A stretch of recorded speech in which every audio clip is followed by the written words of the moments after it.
morning and a happy Hanukkah to you, my holy sisters and brothers. That was the Maccabees singing their version of Al Hanisim. That's the prayer that we add during Hanukkah to the Amidah, to the Shemona Esrei, and also when we're benching, saying the grace after meals. We don't always have beatboxing when we do that around our table, but one day, God willing, we'll have the Maccabees at our Shabbos table. Let's light up the darkness. Who is with us as we gather to do some beautiful learning on a Tuesday, Hanukkah? And there's of course, no accidents. If you tuned in earlier today, Nina and I did a live reading of the Scroll of the Hasmoneans. So that's Megillas Taanis, which is not the same as the book of Maccabees, which was not included in the Hebrew Bible, what was included in the scripture of other religions. But a Megillah that is still part of the liturgy on Hanukkah of the Yemenite Jewish community. In the medieval times, it was read in synagogues in the Italian Jewish community. And we talked a little bit about speculated why the sages didn't think to include it in the Torah. In Tanakh, the way the book of Esther was included. But at any rate, as we read that story today, really focusing on the military story of Hanukkah, the miraculous military story of Hanukkah.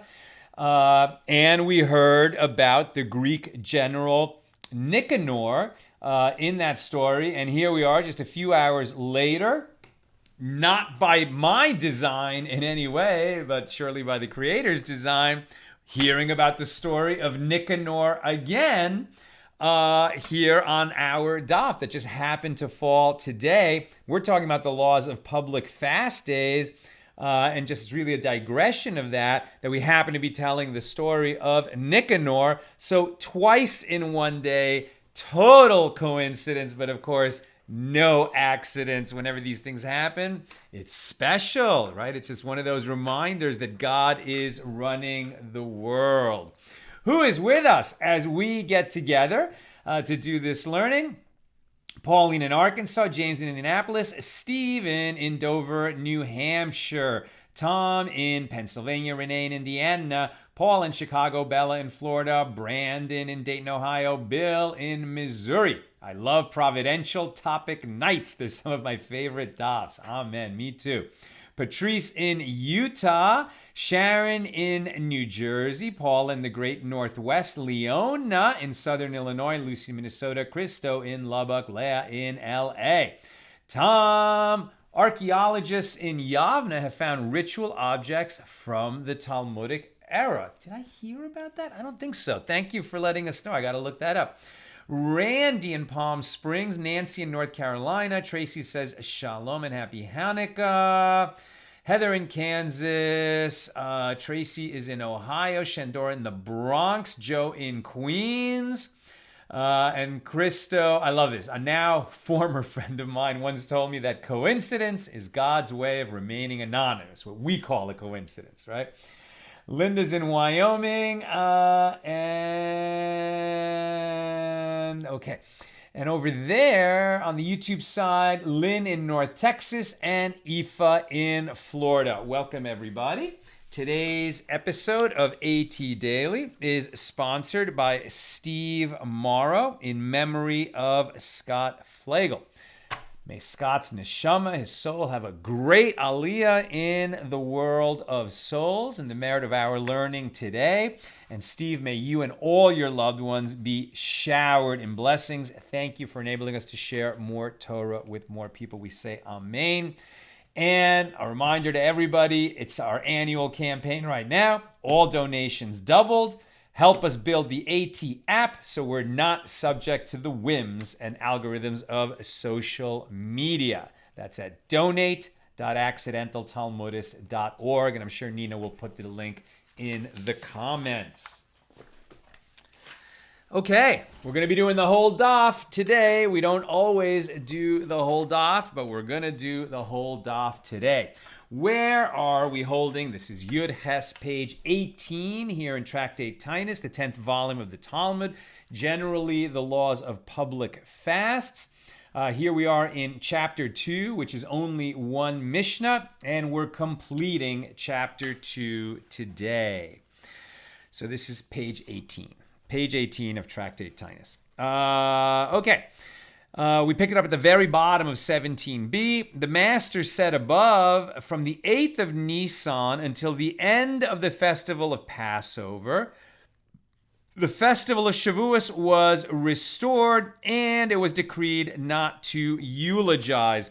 This is a little confusing when you read it in English, but what we're learning about is we've been discussing quite a bit, and we keep coming back to this subject of Megillas Taanis, right? The first thing that was written down of the oral tradition, and it was a list of dates commemorating various events in Jewish history that we actually no longer commemorate. But during the times that the temple was standing and shortly after, there was this list of the earlier sages, and these were dates, often dates when God performed some kind of miracle for the Jewish people or something wonderful happened.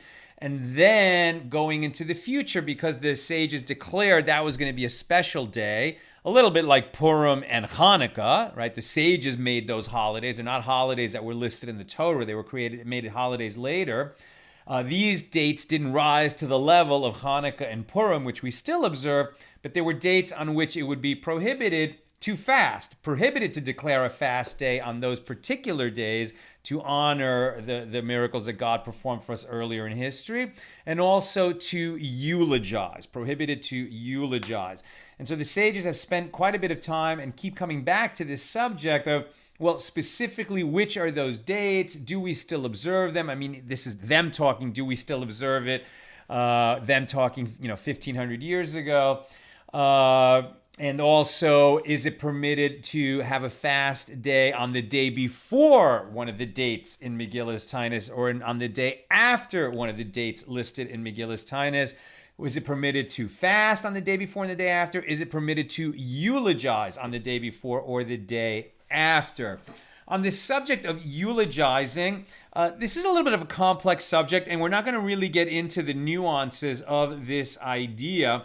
I mean, normally we think of a eulogy as, okay, at a funeral, you say nice things about the person who passed away, and that's a eulogy. And that's the basic idea of hesped or eulogy in Jewish law. But it's a little bit more specific than that. So even if somebody were to die on Hanukkah and they had the funeral, we could say nice things about them at the funeral. But a eulogy as a term of art, as it were, eulogy as legally, with legal significance, we're talking about something bigger, kind of a gathering at the synagogue or in the house of study to eulogize a Torah scholar or a very prominent member of the community, and listing their deeds and character traits in a very kind of extended fashion. By a speaker who has the capacity that in giving that talk to bring the audience to tears, right? So that, when we say eulogizing is prohibited, that's the kind of eulogizing that would be prohibited on these dates in the calendar, and perhaps the day before and the day after. All right. So they're talking about that from the 8th of Nisan, which is about a week before Passover, until the end of the festival of Passover, no fasting, no eulogizing. And then they talk about the festival of Shavuos was restored. And what does that mean? So that's actually referring to something that happened in Jewish history where there were these competing movements within the Jewish people, challenging the authority of the sages who were transmitting the oral tradition from Moses at Sinai down through the generations. And so groups like the Sadducees and the Boethusians, who didn't accept the authority of the sages and say, well, they're only going to follow the written Torah, and they had a particular interpretation of the description in the Torah of bringing the Omer offering, which is what we do on Shavuos, the day of Shavuos, or that we start counting from when the Omer is brought, and then we start counting the Omer, right? So they basically, through their calculations, they said that the holiday of Shavuos, the festival of Shavuos, on which we celebrate the God giving us the Ten Commandments and the Torah at Mount Sinai, that holiday can only fall on the first day of the week, meaning Sunday, that it has to fall on a Sunday. That's what the Boethusians believed. That's definitely not what the sages believed, not what we believe, who have inherited the tradition from our sages. And the Boethusians, because they were so into this idea, they tried to undermine the authority of the sages and even kind of like, influence people, in the monarchy or in the government of the land of Israel, even among the priests themselves, and to just try to achieve that Shavuos would always land on a Sunday. And eventually, the sages, as it were, broke the grip of whatever influence the Boethusians had, and then we'd have to worry about this issue anymore. That's when we mention Shavuos being restored, that's what we're talking about. So, the Gemara says, why do I need Megillas Taanis to say, until the end of the festival? Let it say until the festival, as it is anyway prohibited to eulogize during the festival of Passover. Why do we don't need Megillas Taanis to tell us that? And Rav Papa said that this too should be explained as Rav said, it is necessary to mention the first of Nisan, right, which is Rosh Chodesh anyway, and you can't fast or eulogize on Rosh Chodesh. But it is necessary to mention the first of Nisan only to prohibit eulogizing on the day before. Here too, it is necessary to mention Passover only to prohibit eulogizing on the following day.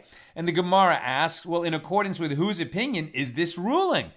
It is in accordance with the opinion, and now we're at the top of 18a. It is in accordance, where am I? It is in accordance with the opinion of Rabbi Yosef, who said that eulogizing is prohibited both on the day before the date recorded in Megillas Taanis and on the following day. And the Gemara asks, if so, with regard to the 29th day of Adar, that's the month before Nisan. The month before Nisan contains Passover. Adar is the previous month, which contains Purim. And so the Gemara asks, if so, with regard to the 29th day of Adar, the last day of the month of Adar, also, why state specifically that eulogizing is prohibited then? Because it is the day before the day on which the daily offering was established, meaning the Rosh Chodesh offering of Nisan. Let him derive this prohibition from the fact that it is the day after the 28th day of Adar, and the 28th day of Adar is one of those dates in Megillas Taanis commemorating something that happened in Jewish history. So if you know you can't fast or eulogize on the 28th of Adar, you already know you can't do it on the 29th. As it is taught in Megillas Taanis, on the 28th of Adar, good tidings came to the Jews, that they would not be restricted from Torah study, and they declared this date a commemorative day. They had been restricted by a Roman decree, as we will hear. And the Baraisa proceeds to describe the events of this day. As on one occasion, the wicked empire, that's all it says, the wicked empire, but we know that when the sages speak of the wicked empire, they mean Rome, issued a decree of apostasy against the Jews, that the Jews may not occupy themselves with Torah study, that they may not circumcise their sons, and that they must desecrate Shabbos. So a similar type of decree to what the Greeks had decreed in the Hanukkah story, which we're going to be getting to, but the same idea, to prevent the Jews from being Jewish, to prevent the Jews from maintaining their separate customs and their separate religion, and they tried to end that, make it impossible to be Jewish. So what did Yehuda ben Shemua and his colleagues do? They went and sought the advice of a certain Roman matron, a prominent woman of the Roman Empire, whose company was kept by all the prominent people of Rome. She was one of these, high and mighty women who kept a salon, as it were, where all the influential people of Rome came and went from her. She was not officially a senator of Rome, but she probably had even more power than the senators of Rome. And they went to her for advice. And she said to them, and let me just mention before we continue the story, this note from Rav Steinsaltz, so interesting. So she's called a matronita in Latin, or a matron. And this is, matronita is from the Aramaic form of the Latin word matrona, meaning woman, but especially an important woman. In the time of the Mishna, many women of the noble class admired the Jews and their religion, and some of them even converted to Judaism. So we continue the story. They went to see this woman, this matrona or matronita, and she said to them, "Arise and cry out." Havginu in I guess in Hebrew.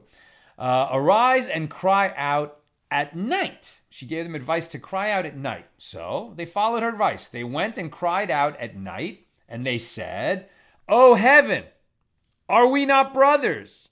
Are we not children of one father? Are we not the children of one mother? How are we different from any other nation and tongue that you single us out and issue against us evil decrees?" Right? Why are the Jews, set apart from the rest of the world to be the subject of these evil decrees and persecutions, right? Anti-Semitism, as old as history itself. As long as there have been Jews, there's been anti-Semitism and Jew hatred. And they said, why? Why us? Why do we get all this? And their cries were effective. And the authorities, the Roman authorities, annulled the decrees, and the sages of that generation made that day a commemorative holiday. Now, since the 28th of Adar is also a commemorative day, according to the opinion of Rabbi Yosef, it is also prohibited to fast on the day after. And the question therefore remains, why was it necessary to list the new moon of Nisan when the day before was already prohibited? Right? So you might say, well, they list certain holidays like they actually put the first day of the month in Megillas Taanis, but we would have known anyway that you can't have a fast day on Rosh Chodesh. Why do they include it in their list? So that we would know that the day before also it's prohibited to fast or eulogize. Okay, but in terms of the first day of the month of Nisan, why do we need to list that one, since we already know that the day before, the 29th day of Adar, already it's prohibited to fast or eulogize, because that list in Megillas Taanis includes the 28th day of Adar, which was that day on which the Jews had been, decreed that they could no longer be Jewish, basically, and then that decree was reversed, set up as a commemorative day. So since the 28th of Adar and the 1st of Nisan, already you can't fast or eulogize, so that the day in between, the 29th of Adar, for sure you can't fast or eulogize. Why does it need to be mentioned in Megillas Taanis? Why was it necessary to list the new moon of Nisan, since that day before is already prohibited to fast or eulogize? And Abaye said, it is necessary to include the 1st of Nisan only for the case of a full 30-day month, right? Occasionally a Hebrew month has 30 days rather than 29. So if Adar happened to be a full month with 30 days in it, that's why you need this ruling. So if the month of Adar is 30 days long, fasting on the 30th day would be prohibited only because it is the day preceding the new moon, not because it follows the 28th of Adar, since it's 2 days later. Rav Ashi said, even if you say that we are dealing with a deficient month, meaning a 29-day month, the inclusion of the new moon of Nisan can still be explained. And the reason is that with regard to all days that follow the dates listed in Megillas Taanis, fasting is prohibited, but eulogizing is permitted. So fasting and eulogizing, according to this opinion, prohibited on the day before dates listed in Megillas Taanis. But with regard to the day after a date listed in Megillas Taanis, fasting prohibited, eulogizing permitted. But in this case, since the 29th of Adar is positioned between two commemorative holidays, the 28th of Adar and the new moon of Nisan, so the sages made it like a commemorative holiday in its own right, and it is therefore prohibited even to eulogize on this date. And the master said above, in Megillas Taanis, From the 8th of Nisan until the end of the festival of Passover, the festival of Shavuos was restored, and it was decreed not to eulogize during this period. The Gemara asks, why do I need it to say from the 8th day of Nisan? Let the Tana say from the 9th of Nisan, and the 8th itself will be prohibited because, as stated earlier, it is the day on which the daily offering was established. And the Gemara answers, since if a calamitous event happened and they canceled the 7 days commemorating the establishment of the daily offering, so then the 8th day itself will remain prohibited, as it is the first day on which the festival of Shavuos was restored. Since this date is not merely the last of the series of the daily offering, but it also commemorates the restoration of Shavuos after this conflict with the Boethusians, it is not affected by the cancellation of the previous 7 days. The Gemara notes, now that you have arrived at this conclusion, the same logic can be applied to the 29th of Adar as well, since if a calamitous event happened and they canceled the commemoration of the 28th of Adar, nevertheless the 29th day itself would remain prohibited, as it is the first day on which the daily offering was established. And it was stated that there is a dispute between Amoraim, the sages of the Gemara. Rav Chiya bar Asi said that Rav said, the law, the halacha, is in accordance with the opinion of Rabbi Yosef, that with regard to all the days mentioned in Megillas Taanis, on which eulogizing is prohibited, it is likewise prohibited to eulogize on the day before and the day after. And Shmuel said, the halacha is in accordance with the opinion of Rabbi Meir, the Tana of the unattributed Mishna, who said that although it is prohibited to eulogize on the day before, it is permitted on the day after. Here it's a little bit interesting when you're talking about a lenient opinion versus a stringent opinion, right? So Rabbi Meir is being lenient and saying eulogizing is permitted on a day after one of those commemorative days listed in Megillas Taanis, and the other sage said it's prohibited. So he's being strict and saying eulogizing is prohibited. Rabbi Meir is being lenient and saying eulogizing is permitted. But that leniency leads to what? That on this day that should be festive, or kind of like the continuing feast of the day before, we're going to permit eulogizing, which is an opportunity to make, for a eulogizer to make the congregation sad, right? And to make them weep. But it's considered obviously honoring the prominent Torah scholar or some other person who died, and they should be able to make that eulogy for him. So the Gemara asks, and did Shmuel actually say this? But isn't it taught in a Baraisa that Rabbi Shimon ben Gamliel says? And what is the meaning when Megillas Taanis states on them, twice in the phrases not to eulogize on them and not to fast on them on these days? So this phrase is repeated to say to you that fasting and eulogizing on these days themselves is prohibited. But on the day before and the following day, it is permitted. And Shmuel said the law is in accordance with the opinion of Rabban Shimon ben Gamliel. That would indicate that fasting and eulogizing are permitted on the day before and the day after, contrary to what we've said so far.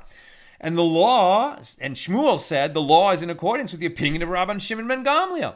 How then can it be said that Shmuel relied in accordance with the opinion of Rabbi Meir? And the Gemara answers, initially Shmuel maintained that since there is no other Tana, no other rabbi of the Mishnah, as lenient as Rabbi Meir, he said that the law is in accordance with the opinion of Rabbi Meir. But when he heard that the opinion of Rabban Shimon ben Gamliel was even more lenient than the opinion of Rabbi Meir, he said that the law is in accordance with the opinion of Rabban Shimon ben Gamliel. And therefore Shmuel was consistent in ruling with the most lenient, ruling in the most lenient manner possible on this particular issue. It's not that Shmuel was lenient in all things, but in this of allowing fasting and eulogizing on the day before or after one of those dates listed in Megillas Taanis.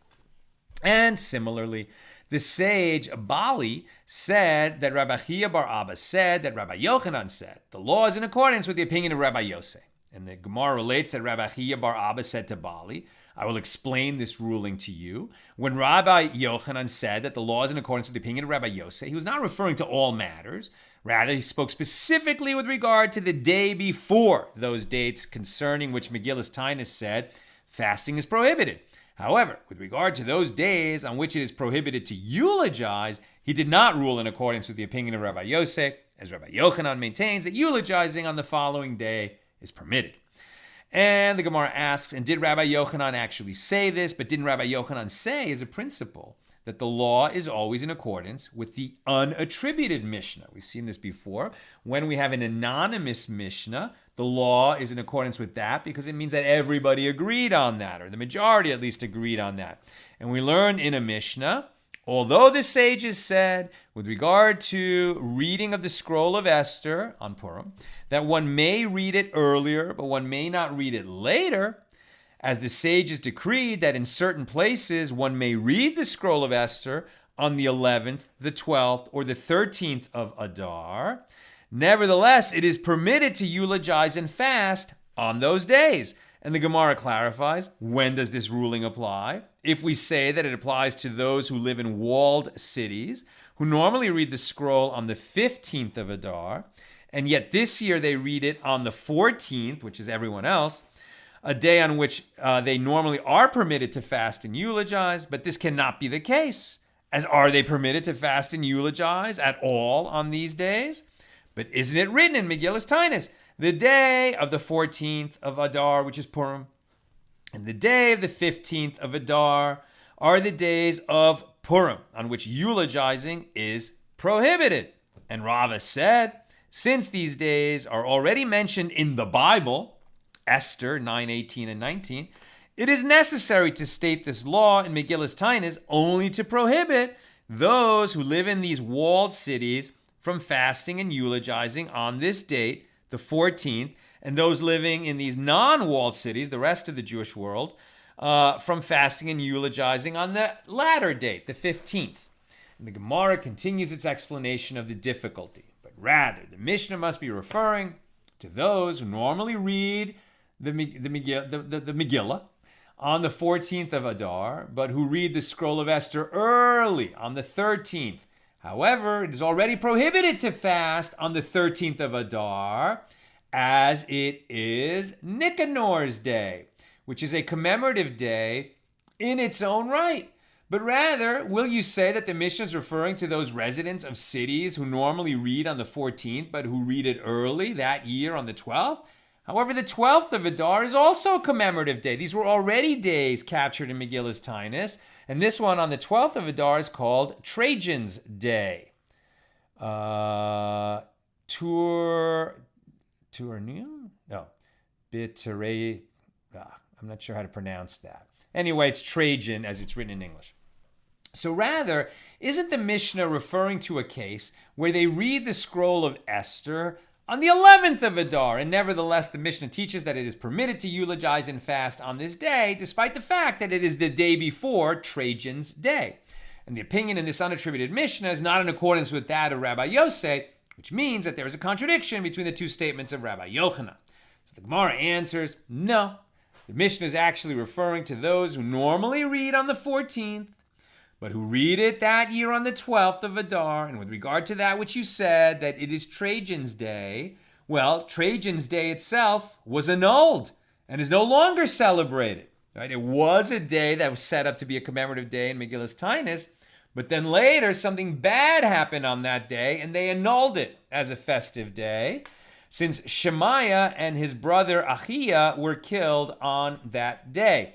We're not sure who Shemaiah and Achiah were, but it's thought possible that there was an incident in Lod where a daughter of a Caesar was kidnapped and killed, and they didn't know who did it. It was a murder mystery, but they blamed the Jews, and they were ready to just kill all the Jews. And so these two Jews, Shemaiah and Achiah, stepped forward and said, we did it, a false confession, but just so that they would be executed and the rest of the Jewish community could live. So everybody was spared that day thanks to this sacrifice, but it's understood to be a terrible day in Jewish history when these two innocent men were killed. by these Jew-hating Roman authorities. And so they, annulled the previous commemorative day of Trajan, called Trajan's Day. And we'll discuss in a moment what that was. So the Gemara asks, and let him derive that fasting on the 12th is prohibited in any case, as it is the day before the 13th of Adar, which is Nicanor's day. And Rav Ashi said, well, now that with regard to Trajan's day itself, they annulled it, will we then arise and issue a decree not to fast on this date due to the following day, Nicanor's day? Now, in relation to the above, the Gemara inquires, so what is Nicanor's day and what is Trajan's day? As it was taught in a Baraisa, Nicanor was one of the generals in the Greek army, and this is part of the Hanukkah story that we just read today in the scroll of the Hasmoneans. And by the way, we've heard before, when we were discussing in Tractate Yuma, for example, how the Yom Kippur service was performed in the temple. And we took a close look at a sort of architectural diagram, as it were, of the Holy Temple, the second temple, really, we were talking about. And we looked at the various rooms and locations and gates of the Holy Temple. And there was actually one of the gates of the Holy Temple was called Nicanor's Gate. Now, if Nicanor is this Greek general, how did his name get attached to one of the gates of the Holy Temple? Let us learn. As it is taught in a Baraisa, Nicanor was one of the generals in the Greek army. And each and every day, he would wave his hand over Judea, generally in Jerusalem specifically, and say, when will this city fall into my hands so that I may trample it? Right? This is a guy who hated the Jews and Judaism and the Jewish people and the Jewish land, and he wanted to destroy Jerusalem, and he voiced that desire repeatedly. Take Jew haters seriously when they say they want to harm Jews.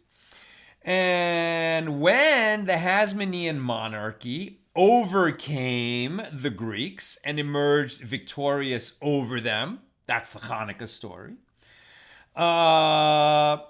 they killed Nicanor in battle, and they cut off his thumbs and big toes, and they hung them on the gates of Jerusalem, saying, the mouth that spoke with pride and the hands that waved over Jerusalem, may vengeance be taken against them. And this occurred on the 13th of Adar. Now we're thinking, wait a minute, the 13th of Adar, that's like in the spring. That falls, around March usually. And Hanukkah's now, November, December. So what is it that happened? Well, the military campaign of Hanukkah, it wasn't over in one day. They had a big victory, which led to retaking the city and the temple and reestablishing the sanctity of the temple and lighting the menorah in the temple. But it was a protracted campaign. It was a war, and there were things that happened on other dates not so close to Hanukkah. And this vanquishing of Nicanor and bringing his, toes and hands, etc., to hang on the gates in the temple, that happened on this date in Adar. Now, what is the origin of Trajan's Day or Trajan's Day?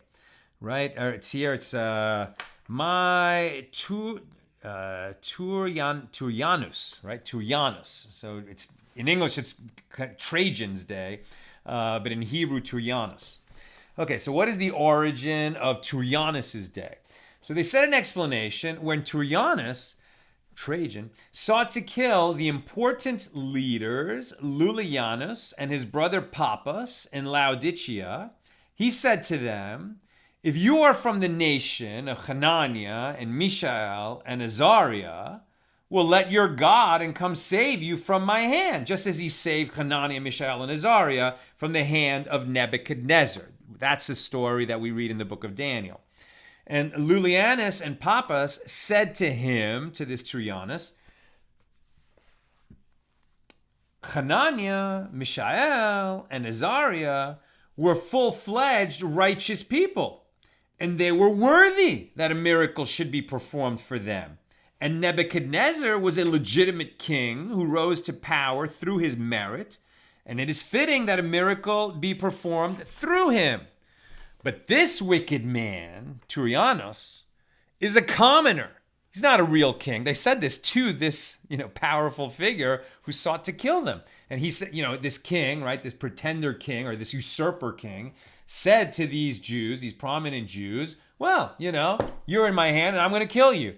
And if you really are from the same people, the Jews, like the story of Mishael and Azariah, what were their names? Hananiah, Mishael, and Azariah, so just as God saved them, God should save you. And they answered him back, listen, they were full-fledged righteous people. We're not. And the king that sought to kill them was Nebuchadnezzar, who was a legitimate king. And you're not. You're just a usurper.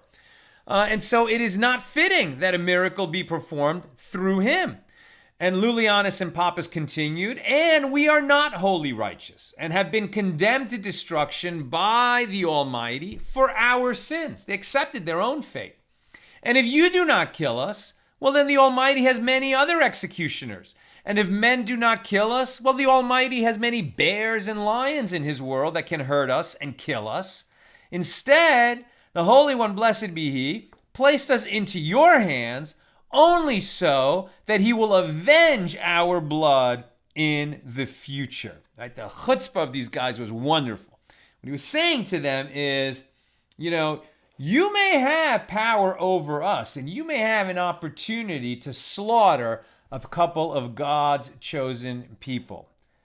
But if you do, you will be punished for it. Because we're going to die for our own sins. We deserve to die. We sin before the Almighty. He has his reasons for taking us.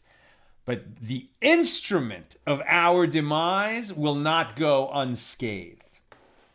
Even so, Turianis remained unmoved by their words, and he killed them immediately. And it is said that they had not moved from the place of execution. They were still standing there at the very place of the execution when two officials arrived from Rome with permission to remove Turianis from power, and not just to remove him, but to kill him, to execute him. And they split his skull with clubs. And this was viewed as an act of divine retribution, and it was established as a commemorative day in Megillas Taanis. I'm almost done, so if you have questions or comments, get them in. So the Mishnah taught, one may not decree a fast on the community starting on a Thursday, so as not to cause prices to rise. And furthermore, one may not decree a fast on new moons, meaning the first day of a Hebrew month, nor on Hanukkah, nor on Purim. However, if one began a set of fasts, one does not interrupt the sequence for these days. And the Gemara asks, and how many fasts are considered a beginning? And Rav Acha said, if one fasted 3 fasts before the festive day, and Rabbi Asi said, even if one fasted 1 day before the festive day. Recall that when there's a drought and the rain doesn't come, and then the sages have their own individual fasts to try to, obtain mercy from heaven, that the rain should come, and then the rain still doesn't come. So then the sages of that community decree a series of fasts, Monday, Thursday, Monday.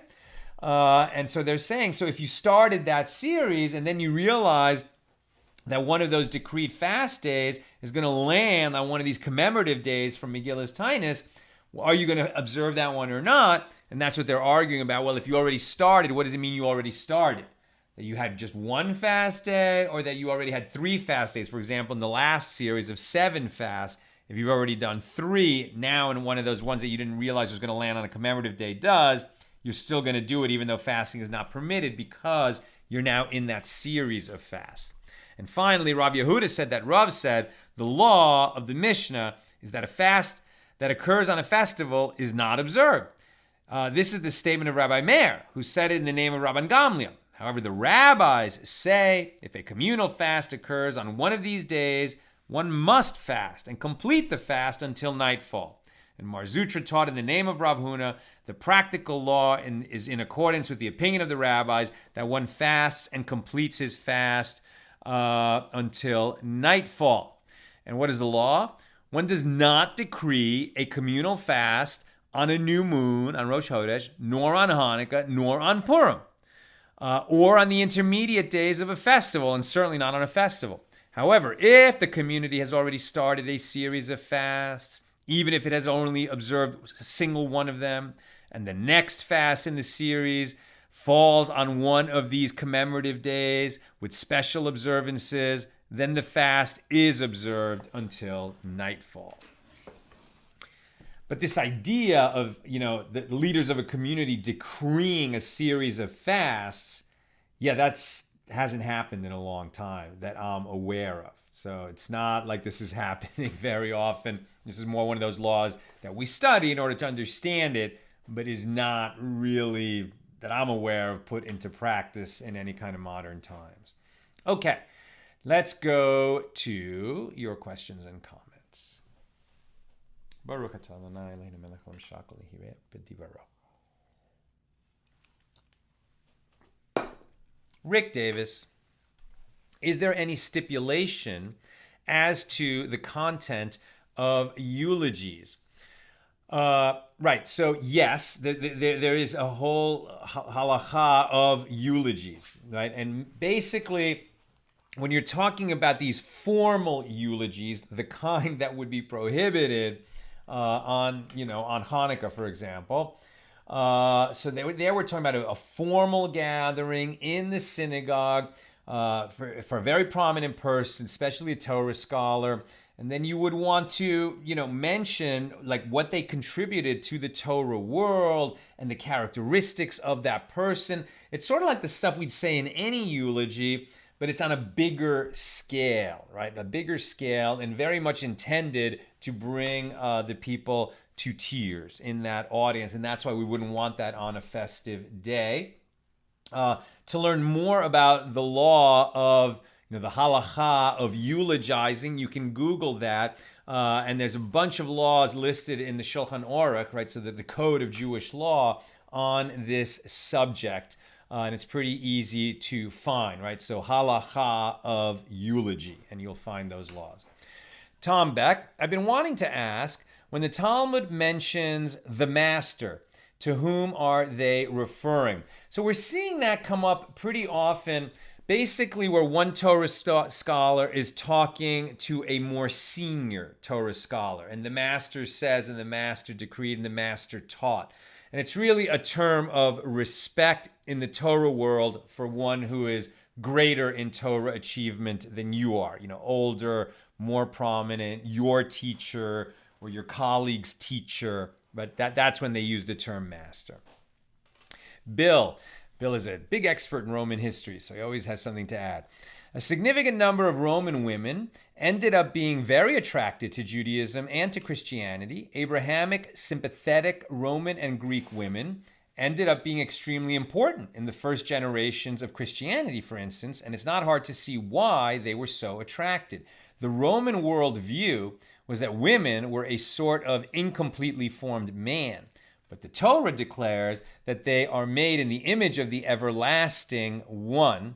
And I know which one I'd prefer if I were a woman. And very good, Bill. Thank you for sharing that. And it's, it's well worth remembering. When people, very modern people, want to dismiss everything that's old, and particularly, the Judeo-Christian tradition, by saying that it's patriarchal and dismissive and unfair to women, those people should study history a little bit and come to understand that the innovations that the Torah brought into the world were extremely feminist compared to what the world was before that, right? I mean, extremely so in giving rights to women. In many ways, I'm not saying it wasn't a patriarchal system, but it really changed the world in terms of the rights of women and other previously disenfranchised groups. Yosef, in regard to lenient and stringent rulings, I was looking more into the 18 rulings in favor of Beis Shammai. Is there any specific place in the Talmud that lays out exactly what these were? I am nowhere near expert enough to have that page number at the tip of my tongue. We discuss that, in Eruvin 13b, and you probably, if you go there, when they're talking about these disputes between Beis Shammai and Beis Hillel, we'll find some, cross-referencing to other places where on that day they established the law according to Beis Shammai in a number of matters. That's the best I can do. And Tom, who would have sufficient status to decree such a fast anymore? That's a good question, right? I mean, you're talking about Gedolim, right? Like the great rabbis, the great Torah authorities of the generation. The Kamenetskis, 2 generations ago, Moshe Feinstein in the United States, people of that caliber, just respected throughout the Torah world. Maybe that kind of a situation, right? But I don't know. I just have never heard of modern times them decreeing a fast, right? A communal fast. It might be done for a drought. It might be done for a plague. I mean, it didn't happen in COVID that I'm aware of. And that was a pretty big deal confronting the world. So I think this was just much more understood to be something that was done in ancient Israel, where the spiritual level of the people was much higher than ours is understood to be today. And that's why, they were kind of living in that system as we described in the second paragraph of the Shema, that if you follow the law, if you love the Lord your God with all your heart and soul, and you follow my commandments, I will send the rain in its proper time, and you will eat and be satisfied, right? And once we fell from that place and we didn't merit to have the second temple in our midst anymore, already it's like the weather has sort of been, it's not tied to our behavior anymore, or it would never rain, right? We're at such a much lower spiritual level now. That if the rain were tied to our behavior, it would never rain. And God is much more merciful than that. Okay, so that's what I've got for us today. Everybody should be blessed with a beautiful Hanukkah, a time of lighting up the darkness. May this be a time of revealed miracles, or at least where our perception is heightened, so that we could actually start to acknowledge that we do live in a world of miracles. I mean, first of all, the fact that there is a world is a miracle. The fact that, if you have what to eat, you have a roof over your head, if you have, living relatives. I mean, there's so many blessings in our lives, and none of it has to be, right? Just as when you're dreaming at night, there's a bunch of characters in your dream, so you give those characters life. God is constantly giving all of us life. It's not that he created the world, ages and eons ago, and now it's just kind of running itself. He's constantly sustaining us and giving us a life force from his very being, because God loves us and cares about us.